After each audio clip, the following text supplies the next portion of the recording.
حضرت عائشہ صدیقہ رضی اللہ تعالیٰ عنہ ارشاد فرماتے ہیں کہ اس مہینے میں نبی کریم صلی اللہ علیہ وسلم کثرت سے روزہ رکھتے. رمضان کے بعد جتنے روزے رکھے جاتے ہیں زیادہ سے زیادہ، رمضان میں 30 روزے 29 روزے ہوتے، تو رمضان میں جیسا روزے ویسے روزے نبی کریم صلی اللہ علیہ وسلم شعبان میں رکھا کرتے. رمضان کے بعد زیادہ روزے کسی مہینے میں رکھتے تو کسی مہینے میں رکھتے؟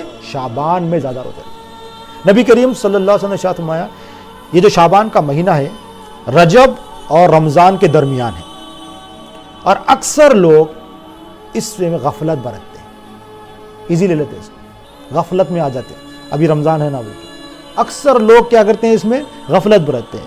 اور یہ مہینہ وہ ہے اس مہینے میں بندوں کے اعمال اللہ تعالیٰ کی بارگاہ میں پیش کیے جاتے ہیں. آپ فرماتے ہیں کہ میں اس لیے روزے رکھتا ہوں کہ میرے اعمال جب اللہ تعالیٰ کی بارگاہ میں پیش کیے جائے تو میں روزے سے رہوں. میں روزے دار ہوں جب میرے اعمال اللہ تعالیٰ کی بارگاہ میں پیش کیے جائیں. آپ سمجھیں؟ تو یہ نسبتیں جو ہے نا ہمیں دیکھنا ہے کہ ہم اپنے اعمال کو کس طرح سے کریں.